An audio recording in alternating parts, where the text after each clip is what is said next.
"Sir, this child lived with me at the orphanage."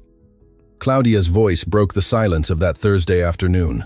Her hands trembled, clutching the cleaning cloth, her eyes wide and fixed on the framed photograph above the office fireplace. Renato dropped his coffee cup. He turned so quickly he almost knocked over the chair. What was the new employee talking about? That quiet young woman who had barely spoken to him since she started working there 3 weeks ago. She was as white as a sheet. "This child here, he lived with me at St. Jude's Children's Home. We shared the same dorm. His name was Leo." A shiver ran down Renato's spine. Leo, a name he hadn't heard in almost 30 years. The name of his twin brother, who disappeared when they were both 4 years old. "That's not possible. My brother died a long time ago." Claudia shook her head as tears began to fall. "I don't know about any death, sir, but I know this boy lived at the orphanage until he was 16. He was my best friend. He protected me when the older kids picked on me." Renato crossed the office in 3 strides, taking the photo from her hands. The boy in the portrait smiled. The same dark eyes he saw in the mirror every morning. The same face, the same crooked smile on the left side. "Are you sure?" "Absolutely. I'll never forget that face." Leo always talked about a twin brother, a big house, a father who cooked. Renato felt a knot in his throat. His father had been a chef. That's why he had followed the same profession. He said that one day you would reunite, that his brother would never stop looking for him. Soft footsteps on the stairs interrupted their conversation. Isabella appeared at the office door, clutching the teddy bear she hadn't let go of since the accident. The 7-year-old girl had a pale face and frightened little eyes. "Dad, is something wrong?" "Nothing, sweetie. Go back to your room." But Isabella looked at Claudia, and something in the employee's eyes seemed to calm the girl. "Hi, Bella. Are you okay, my love?" "It's just a boring adult conversation." Isabella stood still for a few more seconds, looking from the employee to her father. Then she nodded slowly and went upstairs. But before disappearing down the hallway, she turned once more, as if to make sure Claudia was still there. When the girl left, Renato sat on the sofa. His legs could no longer support the weight of that revelation. "Tell me everything, everything you know about him." Claudia pulled up a chair and sat in front of him. She took a deep breath, trying to control her emotions.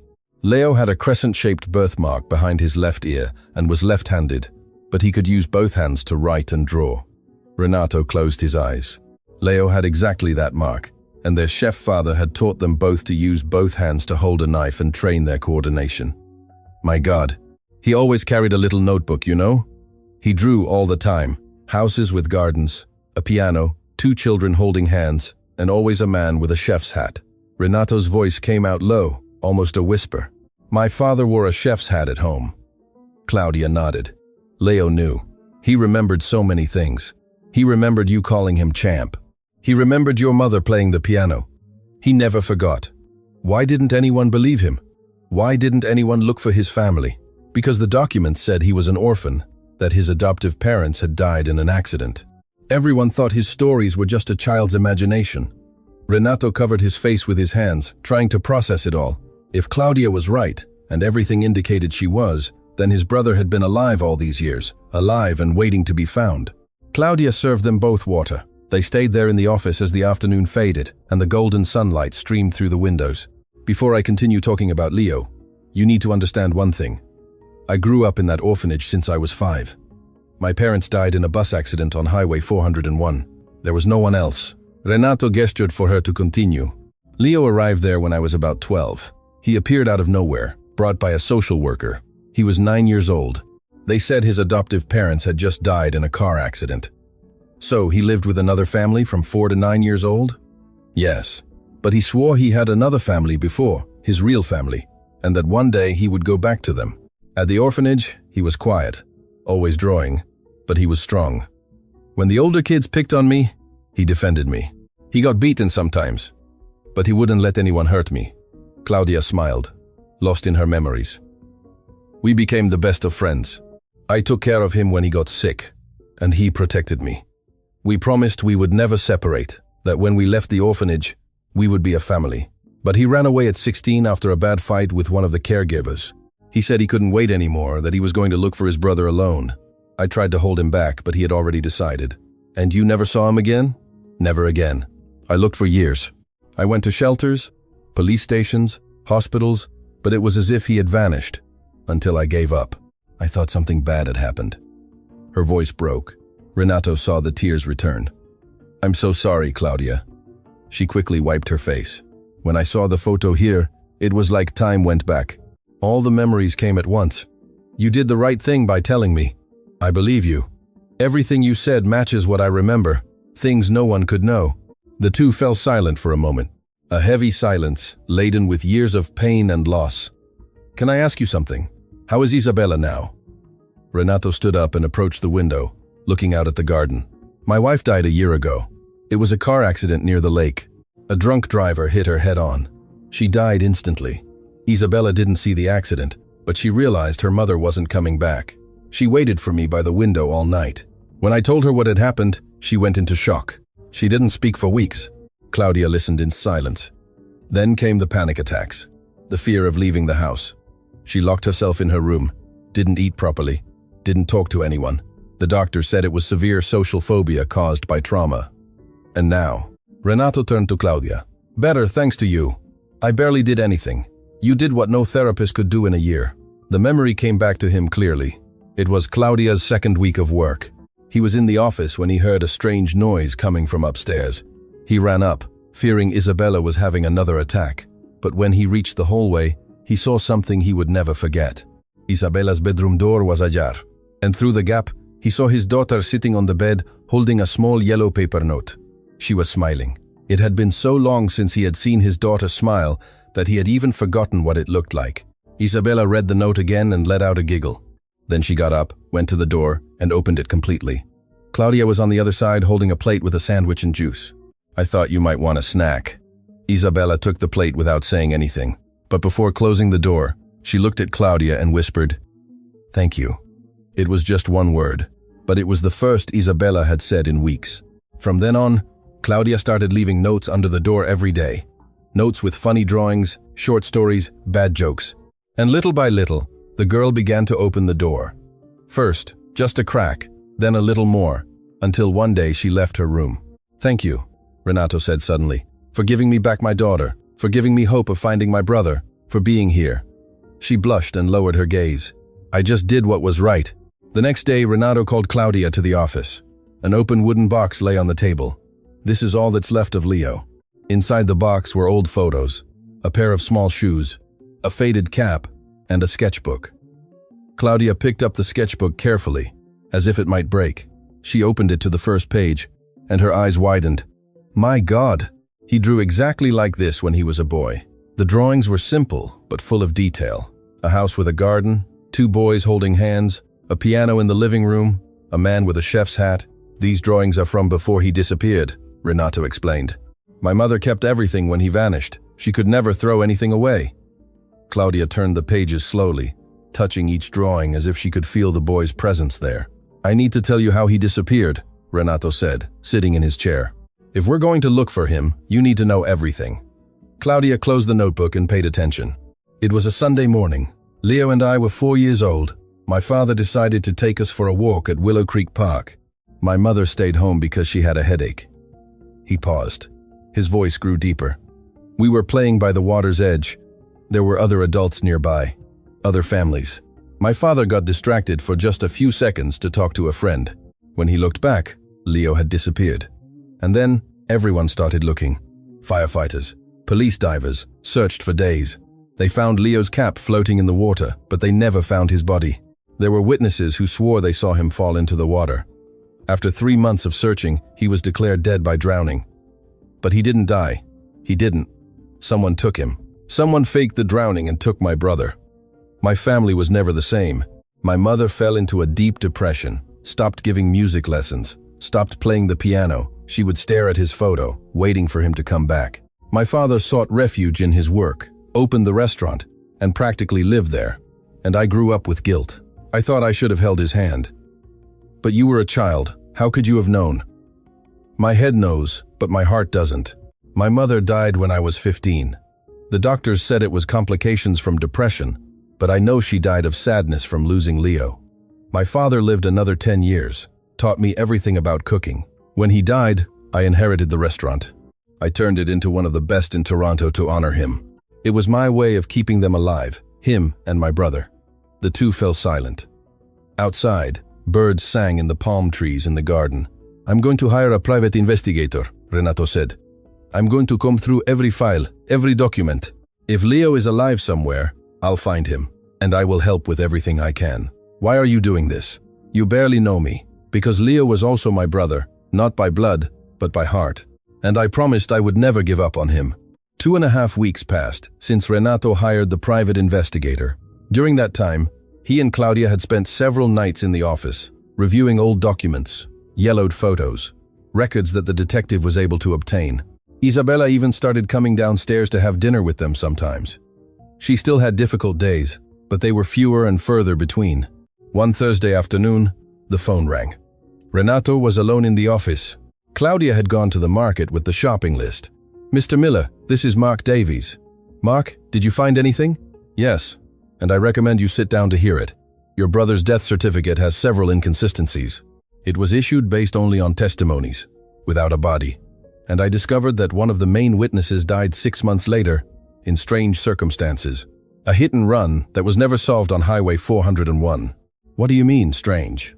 "The case was filed as an accident, but there are details that don't add up. There's more. I found records of a nurse who worked at the General Hospital at the time of the supposed drowning. 3 days after your brother's case, she resigned, packed up her family, and disappeared. She changed cities, changed her name, and was never seen around here again." "What does that mean?" "It means someone paid for a blind eye to be turned, or to actively help. But there's more, sir. I managed to get access to the orphanage records. There's a child registered as Leo Silva who was admitted to street. Jude's Children's Home exactly 2 days after your brother's disappearance. Age of entry, 4 years old. Reason for internment, adoptive parents deceased in a car accident." "It was him," Renato whispered. "Everything indicates it was. I'll continue investigating. But there's a real possibility that your brother was kidnapped and sold to a family who couldn't adopt through legal channels. When that family died in the accident, the boy ended up in the orphanage with a false identity. How long do you need to gather all the evidence?" "A few more weeks, maybe a month.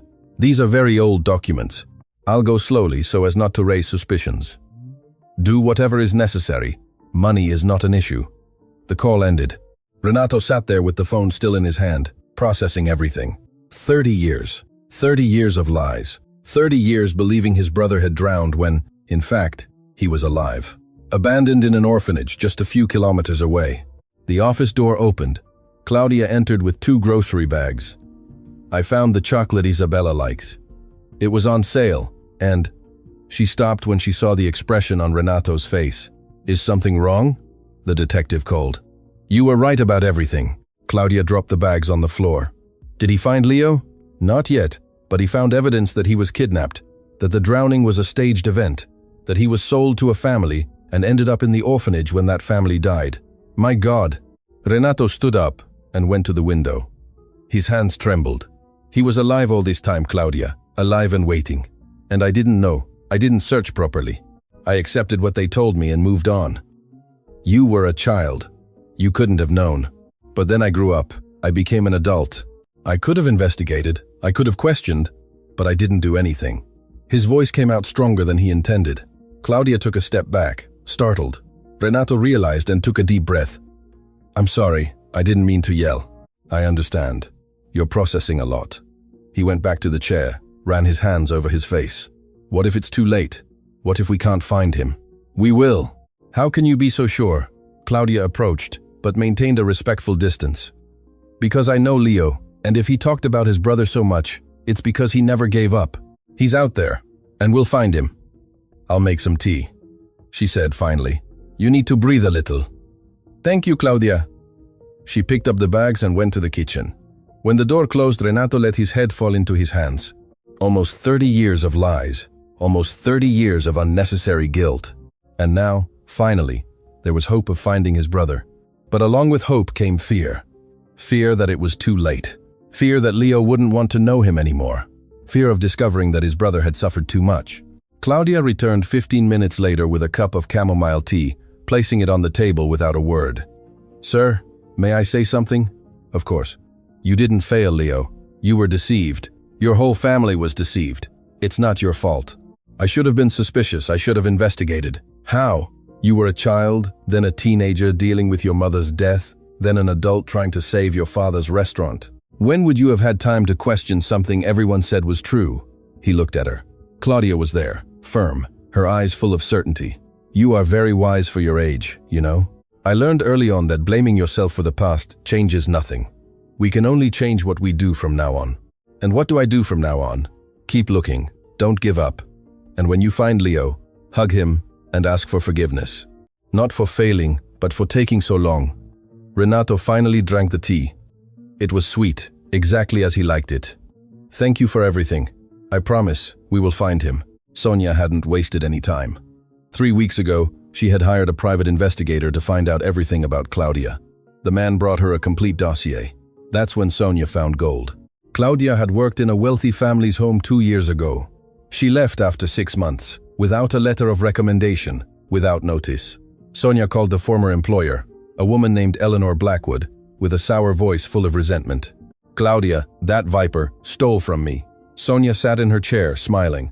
Tell me everything. She stole my mother's gold necklace, a family heirloom with sentimental value. When I found out, she had already fled. I filed a police report, but they never found her. I have all the documents. If you want, I can send them to you. Send me everything. Eleanor sent the police report, photos of the missing necklace, and even the messages she had sent to Claudia, accusing her of theft, via email. Sonia printed everything, but knew it wasn't enough. She needed something more official, something that looked like a real lawsuit. She called a well-known lawyer, a scrupulous man who would do anything for money. I need you to create a document, a fake labor lawsuit. That's a crime, Sonia. I know, and I'll pay you very well for it. How much? Send me the details. 3 days later, Sonia had a perfect document, a labor lawsuit from Claudia Ferreira Duarte against the Blackwood family, with a counter-accusation of theft, so well done that at first glance it would pass for authentic. Now she just needed the right moment to use it. Meanwhile, she started showing up at the mansion more frequently, always with some excuse. She brought cake, she brought flowers, she brought gifts for Isabella. Renato let her in without realizing the poison she carried with her. On one of these visits, Sonia managed to get Claudia alone in the kitchen. You work very well, Cla. Can I call you Cla? How long have you been working here? A month and a half. Wow. So little time and already so close to the family. You're lucky. And where did you work before? In another family's house. Why did you leave, Claudia? She tensed. It didn't work out. Ah, I understand. Sometimes we just don't fit in, do we? But here you fit in perfectly. Isabella adores you. And Renato also seems to like you quite a bit. He's a good employer. Just an employer?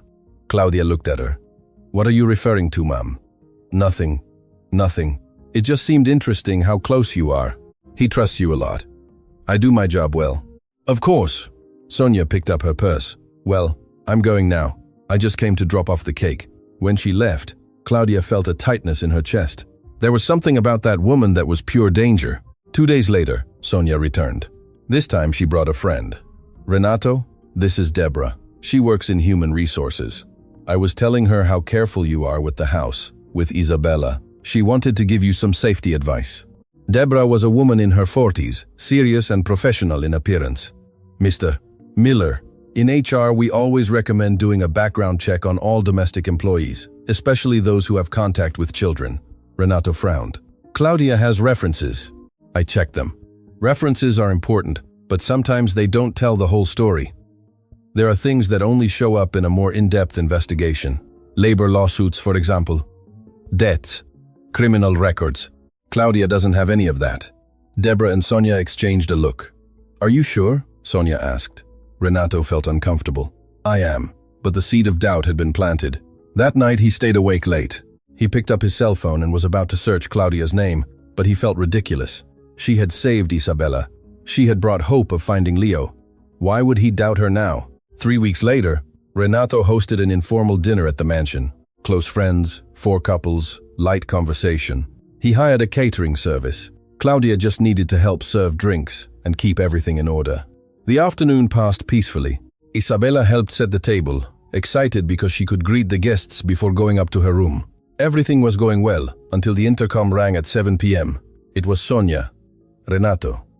Hi, I came to help with dinner. I didn't invite you, Sonia. I know, but when you mentioned dinner last week, I thought I'd lend a hand. You know me. I love a gathering. She entered before he could protest. Claudia served the drinks, always polite and discreet. Sonia watched her every move like a hawk. It was during appetizers that she made her move. Claudia was passing with a tray of canapés when Sonia stumbled into her. It wasn't a hard bump, but it was enough to make the tray sway. Claudia managed to hold it, but one of the canapés fell to the floor. Careful, Cla. Oh my. Everything almost fell. The guests looked. Claudia blushed and bent down to pick up the canapé. Sorry, I'll clean it up. Renato realized something was wrong but couldn't identify what. No problem, Claudia. Just clean it up and bring another tray. She quickly left for the kitchen.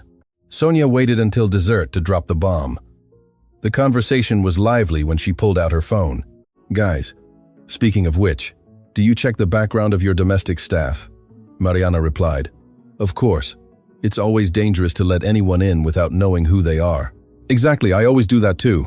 That's why I got worried when I found out something about Claudia. The atmosphere changed instantly. Renato felt a knot in his stomach.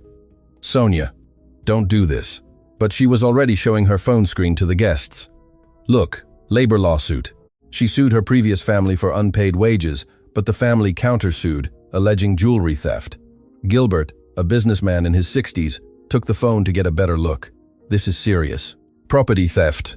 The case was archived, Renato said, his voice louder than usual. There was no proof of anything, but Sonia had already spread the venom. Mariana made a face. I would never hire someone with a record, even if the case is closed. Where there's smoke, there's fire. The others nodded. Claudia had left the kitchen with the dessert tray. She stopped at the door when she heard the conversation. She saw all the guests looking at Sonia's phone, whispering and making disapproving gestures. She instantly understood what had happened. She took a deep breath and entered the dining room. She placed the desserts on the table with steady hands, though inside she was trembling. Gilbert looked at her with disdain. Miss, could you bring my wallet? I left it on my coat by the entrance. Claudia was about to go get it when he added, Actually, never mind. I prefer to go myself. It's safer. The women chuckled softly. Claudia felt her face burn, but she kept her head held high. She returned to the kitchen and leaned against the wall, trying to breathe. Outside, Renato was furious. Sonia, you had no right to do that. I have the right to protect the people I love. And you and Isabella are important to me. You humiliated Claudia in front of everyone. I told the truth. If the truth humiliates, the problem isn't me. The guests left shortly after, all with hurried excuses. When the last one left, Renato turned to Sonia. Leave and don't come back. Sonia picked up her purse, her eyes shining with both anger and satisfaction. As she passed the kitchen, she whispered to Claudia, This isn't your place. The sooner you accept it, the better. And she left. Renato entered the kitchen. Claudia was washing dishes with force, her head down. Claudia, I'm so sorry. She had no right. You don't need to apologize, sir. I know my place. It's not about place. It's about respect. And she disrespected you. She showed a document. Is it true or not? Renato remained silent. It's true there's a lawsuit, but it was archived. There was no proof of anything. But it exists. It exists. My previous employer accused me of stealing a necklace because her husband kept looking at me. She invented the theft to fire me. I filed a police report. I tried to defend myself, but I didn't have money for a lawyer. The case was archived and I moved to start over. Why didn't you ever tell me? Because I was ashamed. Because I knew that even if it was a lie, people would look at me differently. And I was right. She looked at him, her eyes red. You're looking at me differently now. Renato opened his mouth to deny it, but he couldn't because she was right. Claudia returned to the dishes. Renato stood there for a moment longer, not knowing what to say. Then he went up to his room and closed the door. Claudia finished cleaning everything. She went up to her room and locked herself in. She sat on the bed and let the tears fall. Because for the first time since she had arrived there, she realized that no matter how hard she worked, how much she tried, to them, she would always be just the cleaner, the poor girl from the orphanage, someone they could discard at any moment. The next day, the atmosphere in the mansion was tense. Renato could barely look at Claudia at breakfast. Isabella noticed something was wrong. Dad, Cla is sad. She cried overnight. I heard her. How do you know? I woke up thirsty and heard a noise in her room. She was crying softly. In the afternoon, when Renato was in the office reviewing documents from the investigation into Leo, the intercom rang. It was Sonia, and she wasn't alone. "Renato, this is Nora. She has 20 years of experience as a governess. She worked for the Dawson family, the bankers. I thought you might want to meet her. I'm not looking for a governess, not yet. But after what happened yesterday, I thought you might want to reconsider your options." He was about to ask them to leave when Isabella appeared at the top of the stairs. "Who is she?" the girl asked, pointing at Nora. "Hi, Bella. This is Nora, a wonderful governess. Your dad is thinking of hiring her." "No, I'm not," Renato said firmly. But Sonia ignored him. "Nora cooks, cleans, organizes events. She's much better than Cla," Isabella finished, coming down the stairs. "No one is better than Cla. My love, Claudia is pleasant, but she's not trustworthy." "Of course she's trustworthy," Isabella yelled. "Isabella," Renato reprimanded her. "Don't talk like that." "But it's true. This woman keeps bad-mouthing Cla all the time." Sonia forced a smile. "My love, I only want the best for you and your father. And Claudia, she's not good for you." "Yes, she is." "No, she's not. She's only here for the money. She's not your real friend." "Yes, she is." Isabella started crying. "She's my friend." At that moment, Claudia appeared at the kitchen door. She had heard everything.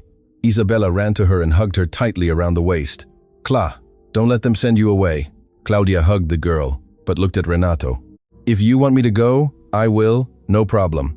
Sonia took advantage. "See? She herself knows she has no future here. I didn't say that, but you thought it. You know you're not good enough for this family." Claudia gently released Isabella. "The problem isn't that I'm not good enough. The problem is that you won't accept that you lost." Sonia turned red. "I didn't lose anything. Renato is mine. Always has been. He was never yours. You broke up with him yourself because he wasn't ready. But now that his wife is dead, he's free, and you're not going to let a simple housekeeper steal what you think is yours." Renato finally reacted. "Sonia, that's enough. Get out of my house now." She turned to Claudia. "You showed up here with an absurd story about a missing brother. You planned everything to get close to him. First you won over Isabella, and now you're trying to win him over. I didn't plan anything. I came to work, that's all." "Liar. You saw an opportunity. A rich, widowed man with a daughter who needs attention." "Sonia, I'm going to count to 3, Renato said, stepping forward. "If you don't leave, I'll call the police.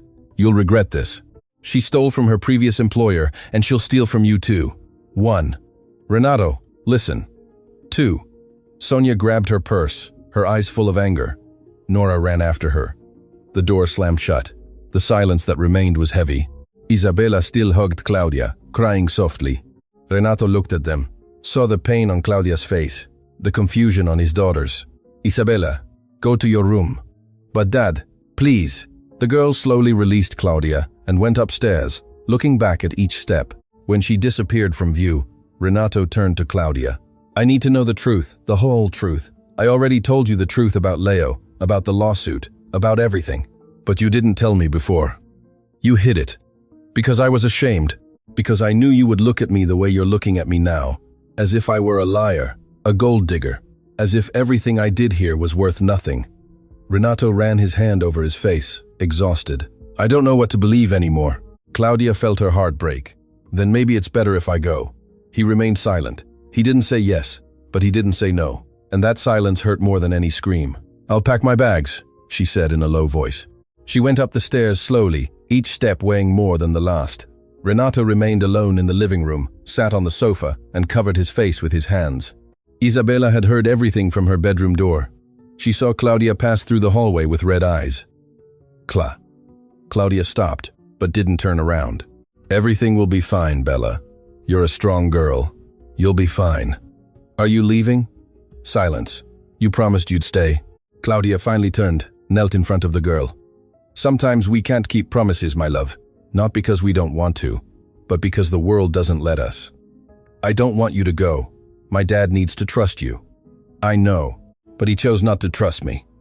She hugged the girl tightly, then went into her room and closed the door. Isabella stood in the hallway crying in silence.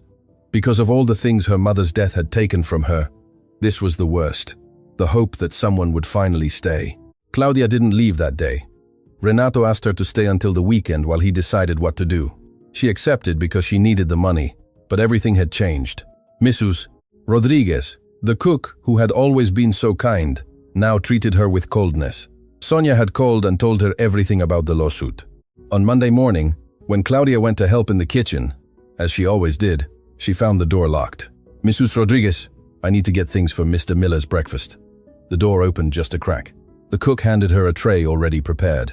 I already made it. You don't need to come in. But I always help, ma'am. You don't need to anymore. The door closed. Claudia stood there with the tray in her hands, swallowed her tears, and took the coffee to the office. Later, she went to hang laundry on the line. She found her spare uniform torn in half. Someone had cut it with scissors. She took it to the laundry room, where Mr. Henderson, the janitor, kept his sewing supplies. Mr. Henderson, my uniform is torn. Do you have a needle and thread? He barely looked at her. No. But you always do, sir. Look somewhere else. He turned his back and walked away. Claudia sewed the uniform herself in her room, with thread she found in an old drawer. The next day, her lunch disappeared from the fridge. She had left the food there in the morning. At lunchtime, it was gone. She searched the entire kitchen. Mrs. Rodriguez, did you see my food? I didn't see anything. And look, if I were you, I wouldn't leave food in the house fridge. It's not your place. Claudia didn't answer. That day, she ate cookies and tea. The following days were worse. Small, constant, malicious acts. Someone knocked over her bucket in the area she had just cleaned. They hid the cleaning products, rang her room intercom in the middle of the night, and ran away. Claudia endured everything in silence, did her work, kept her distance from everyone, and survived. Isabella was the only one who still treated her normally, but the girl had also changed. She started spending more time in her room, started having nightmares again. One day, Claudia was cleaning the hallway when she heard voices coming from the kitchen. Mrs. Rodriguez was talking loudly on the phone. Yes, daughter. I wouldn't let a person like that get near the food. Who's to say she won't steal, or worse, put something in the food? These people have no scruples. Claudia felt a knot in her throat, returned to her room and sat on the bed. She looked around. That tiny room had become a home. It wasn't much, but it was hers. She had security. She had Isabella. She had the hope of finding Leo. Now she was going to lose everything. She picked up her cell phone and opened the old photo of her friend at the orphanage. He smiled with his mended shirt and messy hair. Forgive me, Leo. I tried to help your brother find you, but I couldn't. I'm not strong enough. She lay on her side and hugged the pillow. She didn't cry. She had no more tears, just exhaustion. Exhaustion from fighting. Exhaustion from trying to prove she was good enough. Exhaustion from a world that always put her in the same place. Down, alone, disposable. 3 days passed since the confrontation with Sonia. Renato had spent that time locked in his office, divided between the investigation into Leo and the confusion in his own head. The detective had called with news. He had located a retired social worker who worked in the orphanage region 20 years ago.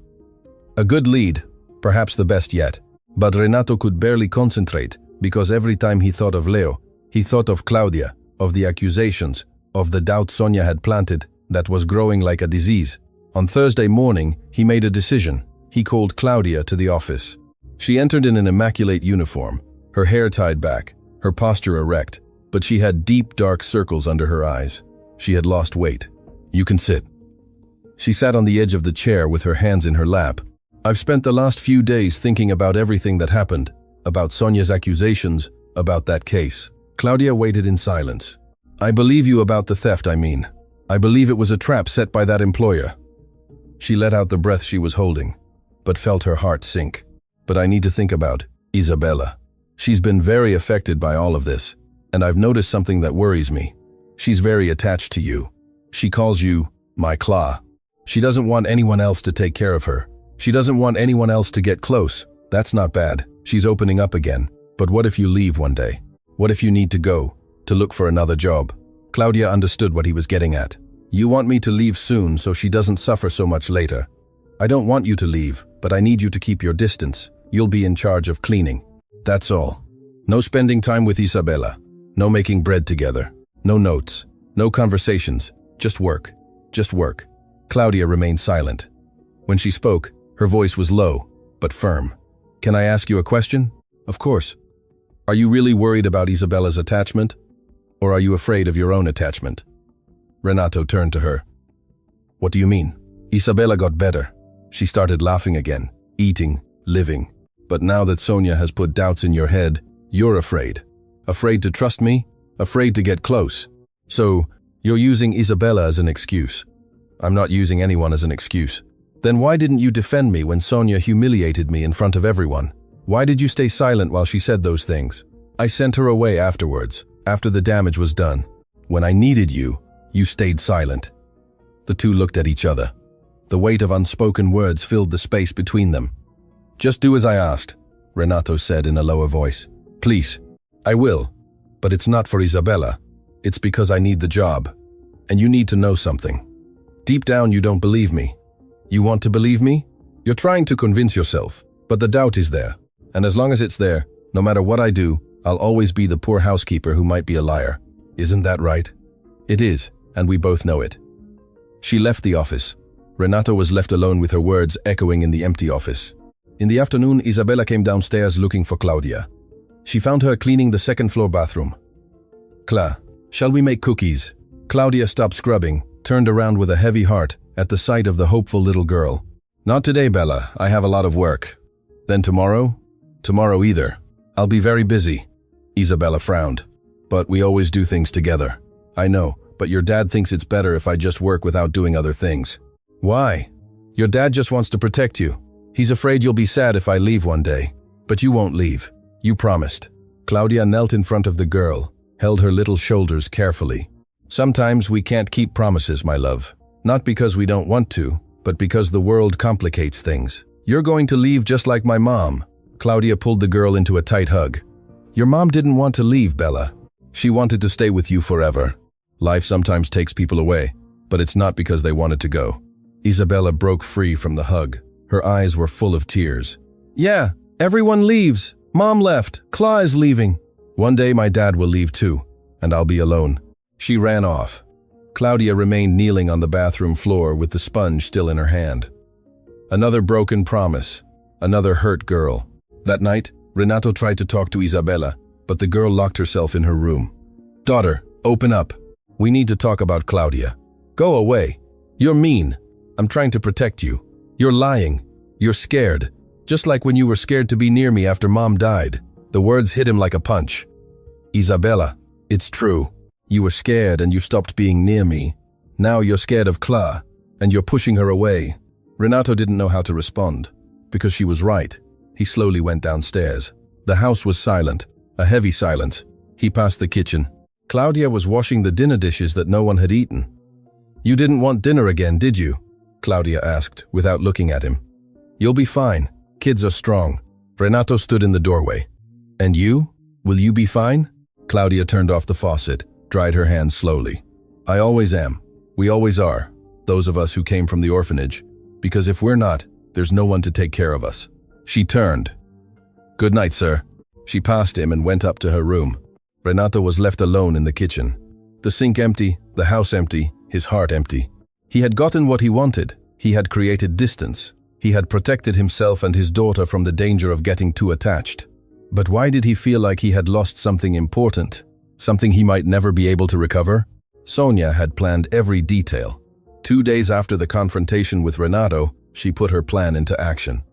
On a Tuesday morning, she waited for Mrs. Rodriguez to leave for groceries and followed her to the market in the neighborhood. Mrs. Rodriguez, what a coincidence. The cook turned uncomfortably. Miss Thorne, how are you? Can I talk to you for a minute? It's important. The two went to the market cafe. Sonia ordered 2 espressos. How are things at the house? Complicated. The girl is still there. Mr. Miller put some rules in place.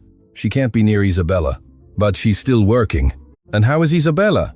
She's gone back to closing herself in her room. She's not eating well. She's just like before Claudia arrived. Sonia shook her head, feigning concern.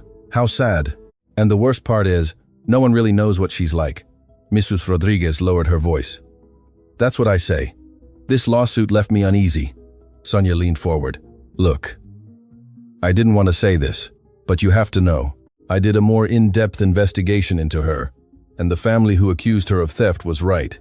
I found proof, but the case was archived because she fled before the trial. She changed cities, changed everything. My God. Sonia pulled an envelope from her purse. Inside were copies of alleged statements, photos of the missing necklace. Look, This is the necklace she stole. It was a family heirloom. The employer was devastated. Mrs. Rodriguez looked at the photos horrified. And Mr. Miller knows about this? He didn't want to listen. He's blind. Sonia put the envelope away. That's why I'm worried. If she stole once, she can steal again. The deceased wife's jewelry, for example, the ones he keeps in his room. Mrs. Rodriguez looked thoughtful. But she cleans that room every week. If she was going to steal, she would have done it already. Or she's waiting for the right moment. A clever thief doesn't steal on the first day. They wait to gain trust, then take the most valuable piece and disappear. The seed had been planted. 2 days later, Sonia called the house. Mrs. Rodriguez, I had a bad feeling. Have you checked Renato's deceased wife's jewelry just to make sure everything is there? Why? Well, if Claudia has already taken something, it would be terrible to find out too late. Mrs. Rodriguez hesitated. I don't know if I should touch Mr. Miller's things. You're not going to touch anything. Just look. If everything's there, perfect. If anything's missing, tell him. It's your duty. You've worked there for years. You have to protect the house. The cook hung up with a racing heart. She waited for Renato to leave for the restaurant, went up to his room, opened the drawer where he kept his deceased wife's jewelry box. Everything was very organized. The earrings, the rings, the bracelets. She counted the pieces, checked again. Everything was there, except the necklace. The gold necklace with the heart pendant that his wife always wore. The last gift Renato had given her had disappeared. Mrs. Rodriguez felt her blood run cold, quickly closed the drawer, and called Sonia. The necklace is gone. Sonia feigned surprise perfectly. I knew it. I knew it would happen. Did you tell Renato? He's still at the restaurant. Tell him now. And, look, before he gets here, it would be good to check her room before she hides it somewhere else or sells it. I can't do that. It would be invading her privacy. Then ask Renato to do it.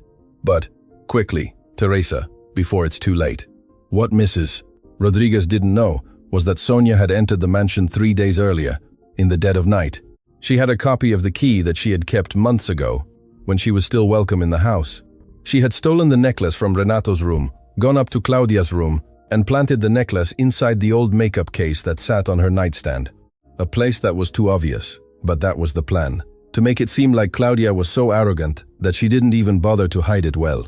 When Renato arrived home that night, Mrs. Rodriguez was waiting for him at the door. Mr. Miller, I need to speak to you. It's urgent. What is it? It's about your deceased wife's necklace, the gold one with the heart. It was in the drawer, and it's gone. Renato froze. What do you mean, gone? I checked the drawer today. Everything's there, except the necklace. It must have fallen. It must be somewhere else. No, sir. I know that drawer. I clean it every week. The necklace was there last week, now it's not. Renato ran up the stairs, opened the drawer, rummaged through everything, threw the little boxes on the floor, picked up the earrings, the rings, looking for the necklace. It wasn't there. It was the last physical memory of his wife, the jewel she loved most, the gift he had chosen so carefully, and it had disappeared. Mrs. Rodriguez appeared in the doorway. Sir, I don't want to accuse anyone, but the only person who enters that room besides you is Claudia. Renato closed his eyes. He didn't want to believe it, but the doubt was there, and it was stronger than his desire to trust. Where's her room? On the 3rd floor. But, sir. He passed Mrs. Rodriguez and went upstairs. His heart pounded uncontrollably. Anger and fear mingled inside him. He knocked on the room door. Claudia opened it. She had just showered, her hair wet, a simple pajama. Sir, is everything all right? I need to enter your room now. She stepped back, confused. Renato entered, looked around. The tiny room, the tidy bed, few clothes, everything very simple. What are you looking for, sir? A gold necklace with a heart pendant. Claudia felt her breath catch. I don't have any necklace. He began to search, opened her backpack. Only old clothes, a worn book, the old photo of Leo. Renato, please, I didn't take anything, I swear. He opened the nightstand drawer, nothing but socks and some underwear. He looked under the bed. Nothing. He was about to give up when he saw the old case on the nightstand, small, faded pink plastic. The kind of thing someone keeps for years and doesn't throw away. He picked up the case. Sir, that's mine. It doesn't have. He opened it. And there, between an old lipstick and a broken blush, was the necklace. Renato held the jewel, his heart racing, wishing it were a mistake, that there was some explanation. He looked at Claudia. She was pale, her hands trembling, her eyes wide with shock. I didn't put that there. Someone put it there. I swear someone put it there. How did it get here then? I don't know, but I didn't take it. Why would I take it? For what?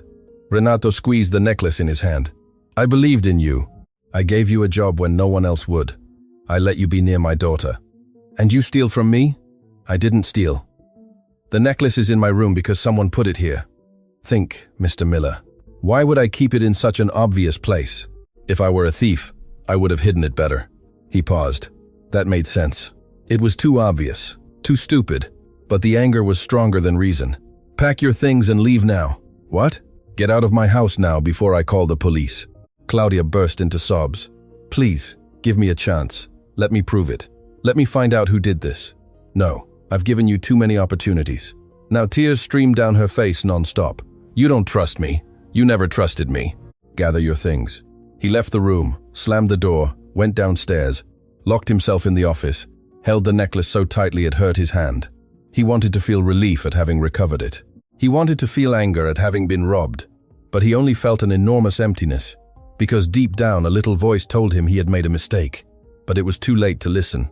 Claudia packed her bags, her hands trembling so much she could barely fold her clothes. She put away everything she had, which was almost nothing. Her 3 pieces of clothing, the worn book, the old photo of Leo. She sat on the bed, looked around. That tiny room had become a home. For the first time in her adult life, she had a place of her own, where she could sleep without fear, where she woke up with hope. Now she was going to lose everything. Mrs. Rodriguez appeared at the door. You'd better go quickly. Mr. Miller is very upset. I didn't do anything, Mrs. Rodriguez. You have to believe me. The cook averted her gaze. I believed you. I defended you to the other staff when they spoke ill of you. And look how it ended. Someone set me up. Someone put the necklace in my room. If that's what happened, you'll have to prove it. But now you'd better go. Claudia picked up her backpack. She went downstairs. She was almost at the door when Isabella appeared at the top of the stairs. Cla, what are you doing? Claudia stopped. She couldn't look at the girl. I have to go, Bella. Where? Far away. Why? What happened? Because sometimes things don't work out, and we have to go. Isabella started running down the stairs. No, you promised you'd stay. Claudia knelt, held the girl's shoulders. I know I promised, but sometimes you can't keep them because the world won't let you. But you didn't do anything wrong. I didn't, but your dad doesn't believe that. So convince him. Show him you're good. Claudia hugged the girl tightly, tried to engrave that moment in her memory. The smell of child shampoo, the way Isabella squeezed her teddy bear with one arm and her with the other. You are the most special girl I have ever met. Never forget that. You promised you'd stay. You promised! Claudia let go, stood up. She had no more strength to stay. She opened the door. Cla, come back, please, come back. She went down the entrance steps. She heard Isabella crying, screaming. Cla, don't leave, I'll behave, I'll do everything right, but don't leave. Claudia kept walking. Each step hurt more than the last. Tears blurred her vision. She turned the corner. She heard Isabella's voice getting farther and farther away. Cla, and then silence. She stopped at a park, 3 blocks away in downtown Toronto. She sat on a bench. It was almost 9 p.m. It was cold, starting to rain. She pulled out her cell phone. She had $240 in her account. That was all she had. She had nowhere to go. She didn't know anyone in the city. The phone rang. Unknown number. Hello, Claudia. Sister Maria's voice finally broke through her armor. Claudia burst into sobs. Sister, what happened, my child? And she told her everything between sobs. About the mansion, about Isabella, about the accusations, about the necklace, about losing everything. Where are you now? In a park. I don't know the name. Send me your location. I'll send someone to pick you up. You can't stay on the street. Half an hour later, Father Michael appeared. He took her to a church-run shelter. Simple, clean, safe. You can stay here while you sort things out. Claudia thanked him, took a hot shower, put on clean donated clothes, lay down on a narrow bed, but couldn't sleep. She stared at the ceiling, thinking about everything she had lost. Her job, her home, Isabella, and, worst of all, the opportunity to help Renato find Leo. They were so close. The detective had good leads. Now, she would never know. At the mansion, Isabella wouldn't stop crying. Renato tried to talk to her, but the girl locked herself in and screamed for him to leave. He went down to the office, opened the drawer, picked up the necklace. It was beautiful, delicate. His wife wore it every day. She said it was the symbol of their love. Now it was back, but it brought him no relief, only an enormous emptiness, because deep down, very deep down, he knew. He knew he had made a terrible mistake, but it was too late to turn back. 3 days passed. Isabella didn't leave her room, didn't eat, barely drank water. On the morning of the 4th day, Renato heard a strange noise.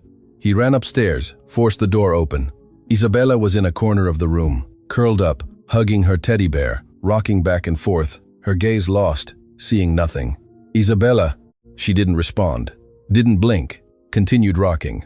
Renato took her in his arms. She was cold, trembling. He took her to the hospital. The doctors examined her. Dissociative crisis, the doctor explained. Her body disconnected emotions as a form of protection. It's common in children who have suffered consecutive traumas. She'll be fine, but she'll need intensive follow-up, therapy, possibly medication, and they'll have to identify what caused the crisis. Renato knew what had caused it. He had caused it. Isabella was admitted for observation. Renato spent the night in the room with her, held her little hand, silently begged for forgiveness. When she woke up, she looked at her father with empty eyes. "Where's Cla?" "She left." "Why did you send her away?" "Yes." Isabella turned her face away. "You're mean. I wanted to protect you." "You didn't protect me. You sent away the only person who helped me." She closed her eyes. A tear rolled down her cheek. "Everyone leaves. Mom left. Cla left. One day you'll leave too, and I'll be alone." Renato felt a tightness in his chest. "I'll never leave you." "You already did. You left me when you stopped playing with me after Mom died. You left me when you told Cla to stay away from me. You always leave me." He had no answer because she was right. He left the room, sat in the hallway, called the detective just to distract himself. "Mr. Miller, I managed to talk to the social worker. He remembers the case. He has important information. Can it wait a few days? I have a problem here." "Of course. But sir, the leads are good. I think we're close to finding your brother." Renato hung up. He should have been happy, excited, but he only felt empty. Because what good was finding his brother if in the process he had lost everything that mattered? Isabella was discharged. The doctors prescribed medication and therapy sessions 3 times a week. Renato hired a nurse, a serious, competent woman who cared for Isabella professionally, but without affection. The girl didn't react to anything. She ate because she was told to, showered because she was forced to, existed because she had no other option. A week later, after the first therapy session, when Isabella returned, Renato asked how it had been. "Is the doctor nice?" "And what did you talk about?" "About you." She said that sometimes adults do wrong things because they're afraid, and that when we're afraid, we unintentionally hurt the people we love. Renato swallowed hard. "And you think that's it? That I'm afraid?" Isabella looked at him. "You are. You were afraid when Mom died. Afraid to be near me because I remind you of her. Then you were afraid of Cla. Now you're alone, and so am I." She turned and went up to her room. Renato stood there. His 7-year-old daughter's words went deeper than any accusation, because she was right. He had been so afraid to suffer that he had pushed everyone away. And in the end, fear had only brought more suffering. 2 weeks after Claudia left, on a Thursday afternoon, Isabella was in her room. The nurse had gone to the bathroom. She looked at the old cell phone her mother had given her. She hadn't used it for months. She turned it on. It still worked. She had an idea. If her father wasn't going to look for Claudia, she would find out the truth herself. She waited for the nurse to leave at the end of the day. She went down to the office. Her father was in the kitchen making coffee. She entered slowly, went to the desk. Papers were scattered, things from Uncle Leo's investigation. But that wasn't what she was looking for. She opened the first drawer, pens, notepads. The second, company documents. The third had a jewelry box. She opened it.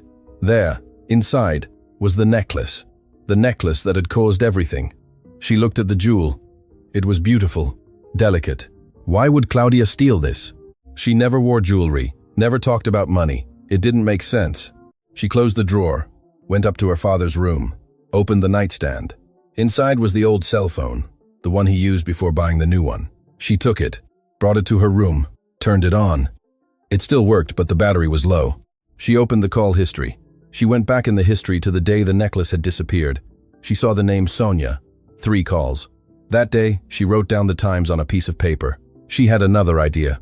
She remembered her mother's drawer. where she kept old things. She went to her parents' old room, opened the drawer.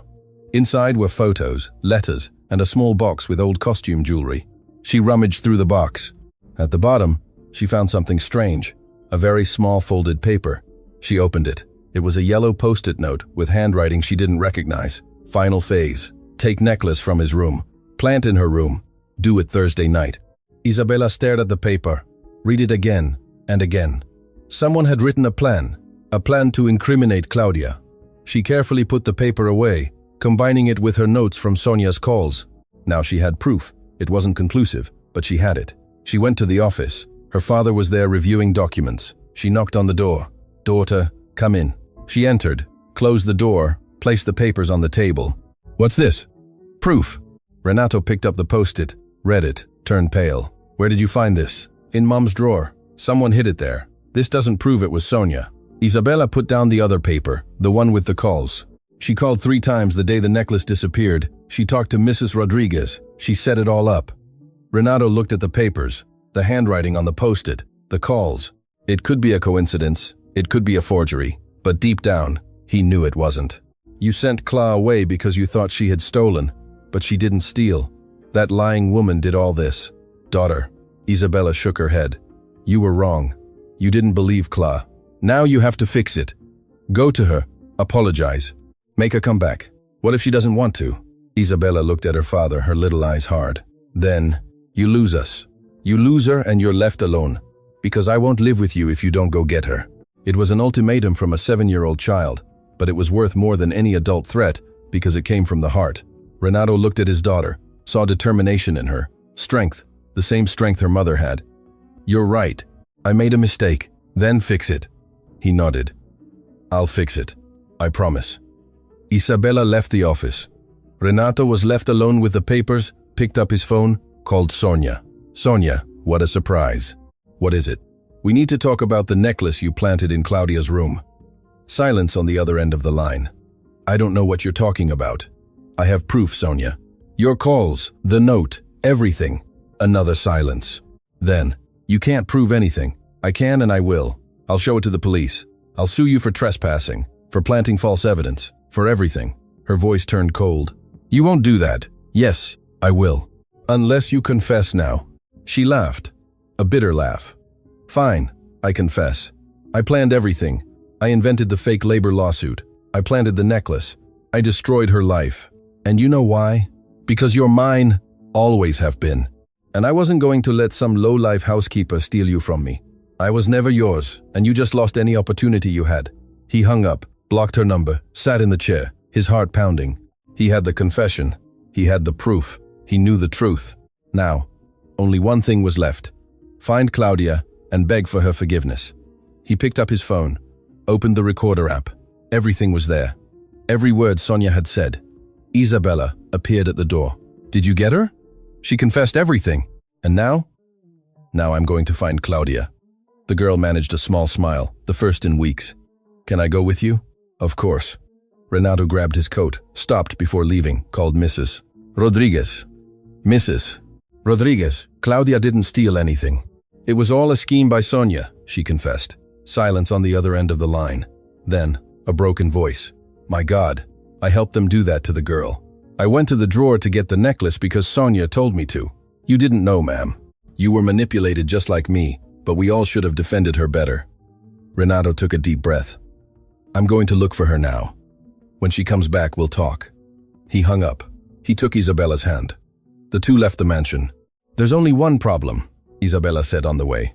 "What?" "We don't know where she is." Renato stopped. The girl was right. Claudia had left without leaving an address. He pulled out his phone, looked up the number she had given him when she started working. Dialed, rang, went to voicemail. He tried again. Same result. He thought, where would she go? She had no family, no friends in the city. Then he remembered the orphanage. She had grown up at Street Jude's children's home. Maybe someone there would know where she was. He got in the car with Isabella, drove to the address he had in the investigation files about Leo. The building was abandoned. Rusty gates, broken windows. Weeds grew in the cracks in the concrete. He called the detective. "Mark, do you have the contact of anyone who worked at Street Jude's children's home?" "Yes, Sister Maria. She was the coordinator there. Now she works at a church-run shelter. Give me the contact. Minutes later, Renato was calling the nun.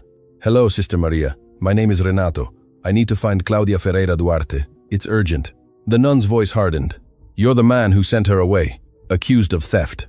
I was, but I was wrong. I have proof it was a setup. I need to apologize to her. Silence. Then, how do I know you won't hurt her again? Because my daughter is here beside me, and she wouldn't allow it. Isabella took the phone. Hi, I'm Isabella. Cla is my friend. My dad made a mistake, but now he wants to fix it. Please, help us. The nun sighed. Claudia is at Street Joseph Shelter, on Maple Avenue 342, in Parkdale. But if you hurt her again, you'll have to answer to me and to God. I won't hurt her, I promise. Half an hour later, Renato stopped in front of an old, but well-maintained mansion. There was a sign, Street Joseph Shelter. He got out of the car with Isabella, rang the doorbell. A woman in her 50s opened it. Can I help you? I need to speak to Claudia, it's urgent. The woman looked at him with suspicion. You're her employer. I was, but I need to talk to her. Please. The woman hesitated, but Isabella stepped forward. Please, ma'am. I'm her friend. I just want to see her. The woman's gaze softened when she saw the girl. Wait here. She went inside, returned 5 minutes later. Claudia didn't follow her. The woman looked at Renato. She doesn't want to come down. She says she has nothing to say to you. Renato felt his chest tighten. Can you tell her I have proof? Proof it was a setup. That I know the truth.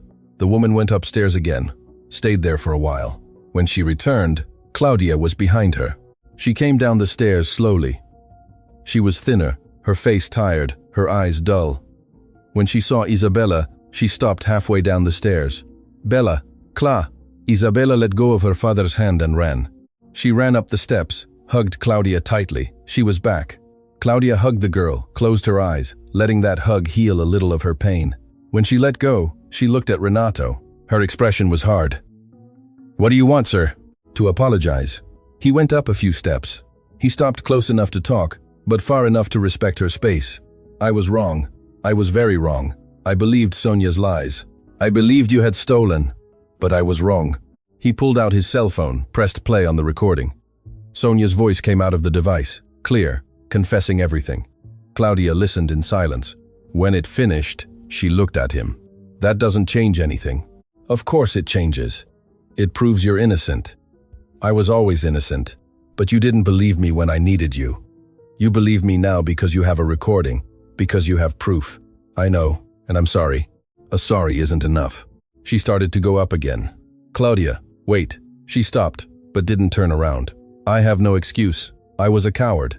I was afraid to trust, afraid to be hurt again. And in the end, I hurt you. I hurt Isabella, and I hurt myself too. Claudia stood still, her back to him. I spent my whole life being judged, at the orphanage, at jobs, everywhere. They always thought I was worth less, that I didn't deserve trust, and I accepted it because I had no alternative. She turned slowly. But in your house, it was different. For the first time, I thought I had found a place where I could be myself, where I didn't have to prove anything. And then you did exactly what everyone else did. You judged me, condemned me, discarded me. Tears began to fall. So no, Mr. Miller, a sorry is not enough, because you broke the only thing I had, the hope that someone would finally believe in me. Renato went up another step. You're right. I broke your trust, but I want to fix it. Not because of the recording, but because without you, we are no longer a family. I am no longer myself. Claudia shook her head. I can't go back. I can't work in a place where they don't trust me. Then don't come back as an employee. Come back as part of the family. Come back because Isabella needs you. Because I need you. Isabella tugged at Claudia's hand. Please, Cla. I was so sad without you. I even ended up in the hospital. I can't eat. I can't be happy. Only you make me happy. Claudia knelt in front of the girl. You don't need me, Bella. You're strong. You'll be fine. I won't. Not without you. Claudia looked into the girl's eyes. She saw pain there. Real pain. She looked at Renato. He was there, vulnerable, his eyes red. I'm scared, she admitted. Scared to go back and have everything happen again, that you'll doubt me at the first difficulty. It won't happen, I promise you. How can I believe that? Because I will spend the rest of my life proving it. Proving that I trust you. that I believe in you, that you are not just important to Isabella, you are important to me. And Sonia, I will sue her. Trespassing, defamation, planting evidence. She will pay for what she did. And the staff, Mrs. Rodriguez, Mr. Henderson, I will talk to each one. I will explain everything. If anyone doesn't accept it, they no longer work here. Claudia remained silent. Her heart told her to go back. Her head screamed to protect herself. Isabella took her face with her little hands. Please, I promise I'll behave. I'll eat everything. I'll go to bed early, but come back. Claudia chuckled through tears. You already behave, Bella. You don't need to promise anything. Then you'll come back? She looked at Renato. If I come back, it won't be as a cleaning lady. I know. And I'm not coming back just for Isabella. I'm coming back because I want to.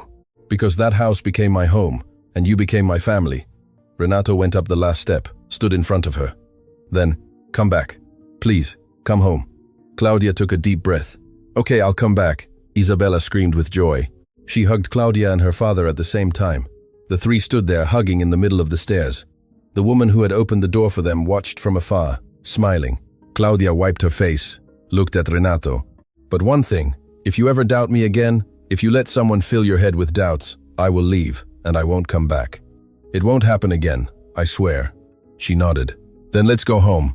Back at the mansion, Mrs. Rodriguez was at the door. When she saw Claudia get out of the car, she ran to her. My dear girl, I'm so sorry. She hugged her tightly, crying. Forgive me. I was a fool. I believed that viper. I made you suffer. Claudia returned the hug. It's okay, Mrs. Rodriguez. It wasn't your fault. Yes, it was. I should have believed you. I should have defended you. Mr. Henderson appeared from the garden, approached slowly with his cap in his hands. Miss Claudia, I apologize too. I was very rude to you. I shouldn't have been. Claudia gave a tired smile. You're forgiven, Mr. Henderson, truly. The janitor quickly wiped his eyes and went back to work. Isabella tugged Claudia's hand. Come see my room. I arranged everything your way. The two ran upstairs. Renato stood there watching them go, feeling lighter than he had in months. He entered the mansion, went to the office, picked up his phone, and called his lawyer. Mr. Sterling, I need to sue someone for trespassing, defamation, planting false evidence, and emotional distress. Who? Sonia Thorne. And I have a recording of her confessing everything. It's an open and shut case, Renato. With that evidence, she'll pay dearly. I want the maximum penalty the law allows. She needs to understand that she can't destroy people's lives without consequences. I'll start the process tomorrow. When the lawyer left, Renato went upstairs, stopped at Isabella's bedroom door. Claudia was sitting on the bed. Isabella was showing her all the drawings from the past few weeks. Sad drawings, lonely people, dark colors. I made this the day you left. I'm alone. I'm cold. Claudia carefully picked up the drawing. You draw very well, Bella. The doctor said drawing helps when you're sad. It helped a little, but not as much as you coming back. The two smiled. Renato knocked on the door. Can I come in? Isabella nodded. He entered and sat in the armchair near the bed. Cla, I wanted to tell you something about Leo. The investigation. We were close to finding him before all this happened. The detective has good leads. Claudia became serious. And, you want to continue looking? I do, but only if you want to too. You were the one who told me about him. You kept him alive in your memory when no one else remembered. So this search is ours. Both of ours. She felt her eyes sting. I want to. I truly want to find him. Then we'll find him together. Isabella raised her hand. I'll help too. The three laughed. That night, Claudia had dinner with them for the first time, not as an employee. She sat at the table, talked, and laughed. Mrs. Rodriguez prepared Isabella's favorite dish, pasta with tomato sauce and cheese. The girl ate everything, even had seconds. Renato looked at his daughter, and then at Claudia. Thank you for coming back, for giving me another chance. Claudia gave a small smile. Thank you for coming to get me, for believing in me. I will always believe in you. From now on, always. 2 months passed. Routine had settled in. Claudia was truly part of the family. She had dinner with them every day, went for walks with Isabella, talked with Renato late into the night about everything and nothing. The lawsuit against Sonia was ongoing. Her lawyer tried to settle. Renato refused. He wanted a trial. He wanted her to pay publicly for what she had done. And the investigation into Leo continued, slow but steady. On a Tuesday morning, the detective called. Mr. Miller, I think we found him. What? A man named Leo Dubois works as a street food chef in Stratford. He caters events, parties, that kind of thing. He has a social media profile. I sent you the link. Renato opened his phone, accessed the profile, and froze. The photos showed a three-year-old man, short beard, dark hair, eyes identical to his own.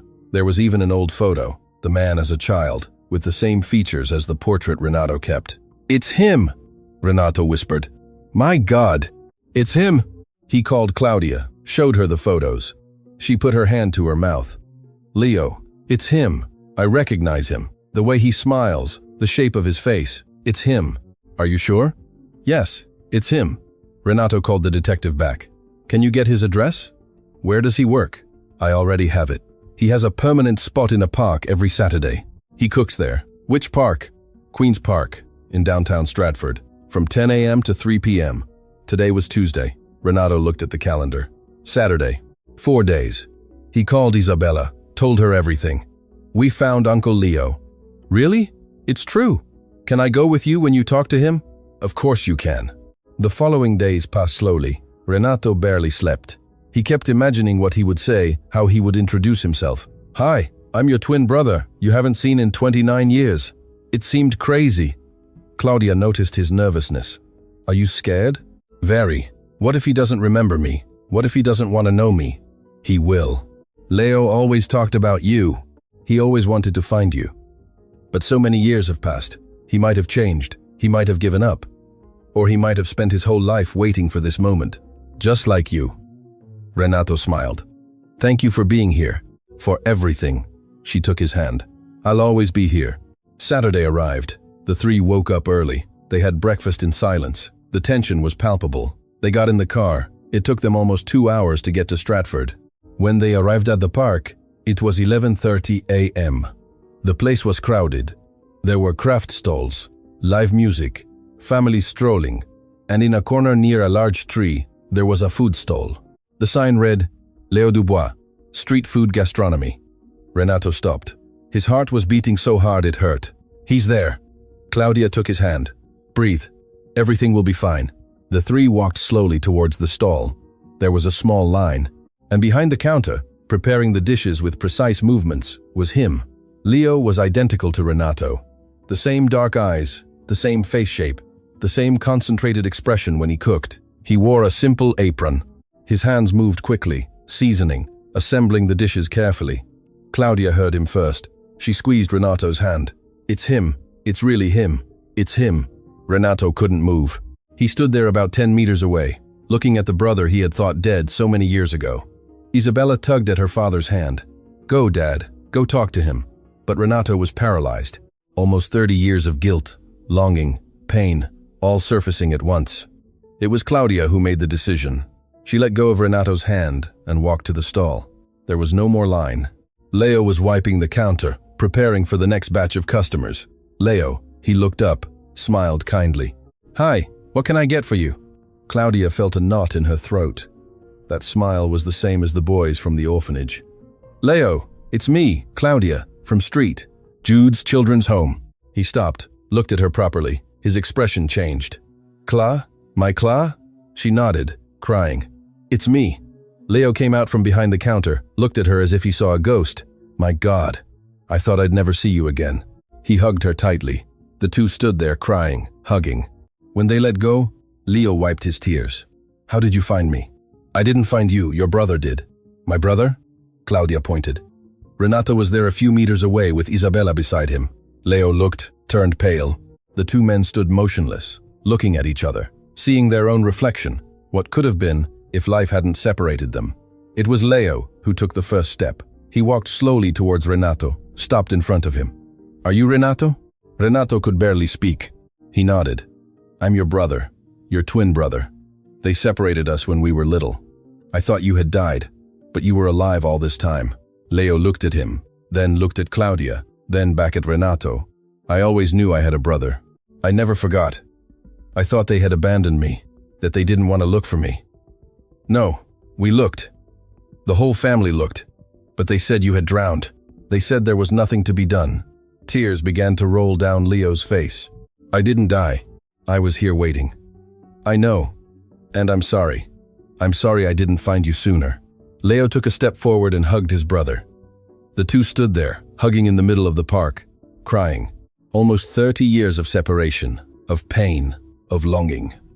Everything was released in that hug. People around stopped to watch. Some took photos, others cried with them. When they let go, Leo looked at Isabella. And who is this little princess? Renato picked her up. She's Isabella, my daughter, your niece. Isabella waved timidly. Hi, Uncle Leo. Leo smiled. That same crooked smile Renato had. Hi, Isabella, nice to meet you. Claudia approached, wiping her tears. Leo, there's so much to tell you. I know, we have a lifetime to catch up. Leo closed his stall early that day.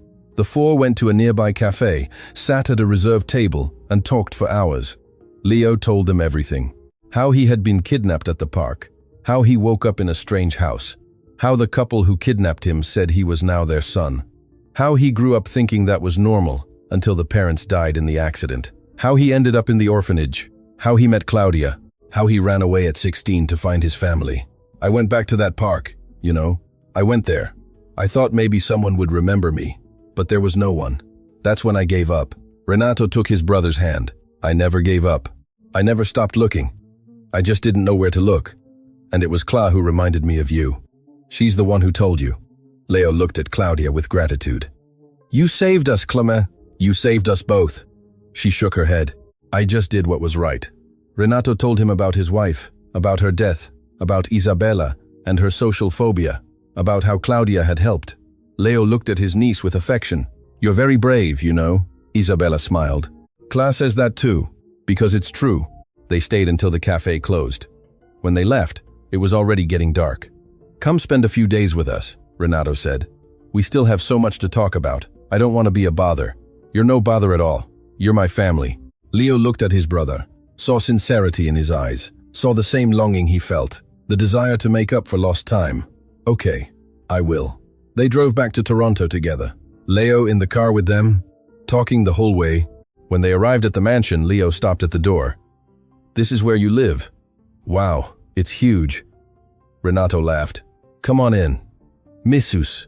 Rodriguez almost fainted when she saw the two brothers together. My God, they're identical. Leo laughed. That's what they say. The following days were about reconnection. Leo visited Renato's restaurant. They cooked together, exchanged recipes, laughed at their similarities. They discovered they had the same gestures, the same way of holding a knife, the same way of tasting food before serving. You inherited it from Dad, Renato explained. He was also a chef. He taught you when you were little. Do you remember? Sometimes I get flashes, a big kitchen, a man with a white hat, but I thought it was a dream. It wasn't. It was a memory. Leo learned everything about his family, about his mother who died of sadness, about his father who worked himself to death, about the relentless search that never stopped. They missed you every day until the last day of their lives. Leo cried. He cried for the parents he never truly got to know, for the stolen years, for the lost childhood. But he also smiled, because he had found his brother, because he had a family again. Isabella quickly grew fond of her uncle. One night, she asked, Uncle Leo, are you going to live with us? Leo looked at Renato. I don't know, Princess. I have my work in Stratford. But you can work here, Renato said, approaching. You can work with me at the restaurant or open your own business here. Whatever you want, just stay. Leo was silent. I spent almost 30 years alone, thinking I had no one. And now you're offering me a family? We're not offering. You're already family. Always have been. Leo wiped his eyes. Then I accept. I'll stay. Isabella jumped for joy, hugged her uncle tightly. Claudia watched from afar, smiling. The family was complete. That night, the four had dinner together. Mrs. Rodriguez prepared a feast, food for more than 10 people. This is a celebration. The family is reunited. They ate, laughed, told stories. Leo talked about the orphanage, the mischief he got into with Claudia, how she saved him from bullies. Renato talked about his childhood, playing in the garden, how the two were inseparable. Isabella just listened, fascinated. When they finished, Leo raised his glass, a toast to the family. To Claudia, who found us, to Renato, who never gave up, to Isabella, who teaches us to be strong, and to our parents, who wherever they are, must be happy. Everyone toasted, crying and smiling at the same time.